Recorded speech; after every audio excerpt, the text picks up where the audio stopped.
U.S. Virgin Islands Governor Albert Bryan Jr. is in the U.S. Capitol, meeting with President Biden's cabinet secretaries and members of Congress, all to talk about the U.S. Virgin Islands. Our Washington, D.C. correspondent Rachel Knapp actually spoke with the governor on this trip.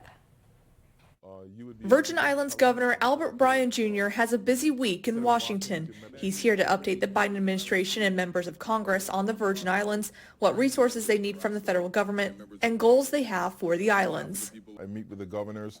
One of the big things about that is that we get to sit with the president and various secretaries in a smaller setting and kind of put forth those things that are common with us all: energy, broadband, infrastructure, and the things that the Biden administration wants to talk about. His message to the administration: the islands are doing really well. The one thing that I always try to say, and I said it today when I spoke to Deb Haaland, who's the Secretary of the Interior, is that we're doing really well. We got some major hurdles in healthcare and in energy, making sure they understand that we have a lot of federal funding, but kind of greasing the wheels to make sure we have access to that money fast. In Governor Bryan's State of the Territory address a couple weeks ago, he said fixing the energy crisis is one of his priorities. And while here in D.C., he is touting the island's production of renewable energy.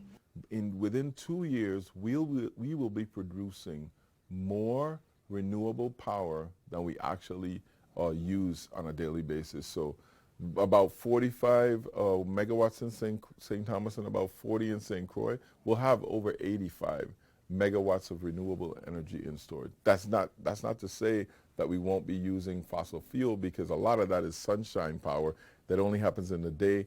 But just to make that step is an incredible step for the administration and definitely the Virgin Islands. The administration is big into renewables. They have a $1 billion available now that in loans that are 50% reimbursable to the state or county or tribe that uses them. And then they have $9.7 billion that are available to co-ops. One of the things that I see immediately for us, we've started with our 1% loan for coming totally off the grid. We can now go back and get more money to do that and actually set up our own microgrid while we do it. So that was very attractive to us. One of the things that we're pushing is, how do we get a Caribbean grid together and tie into Puerto Rico through St. Thomas and even St. Croix?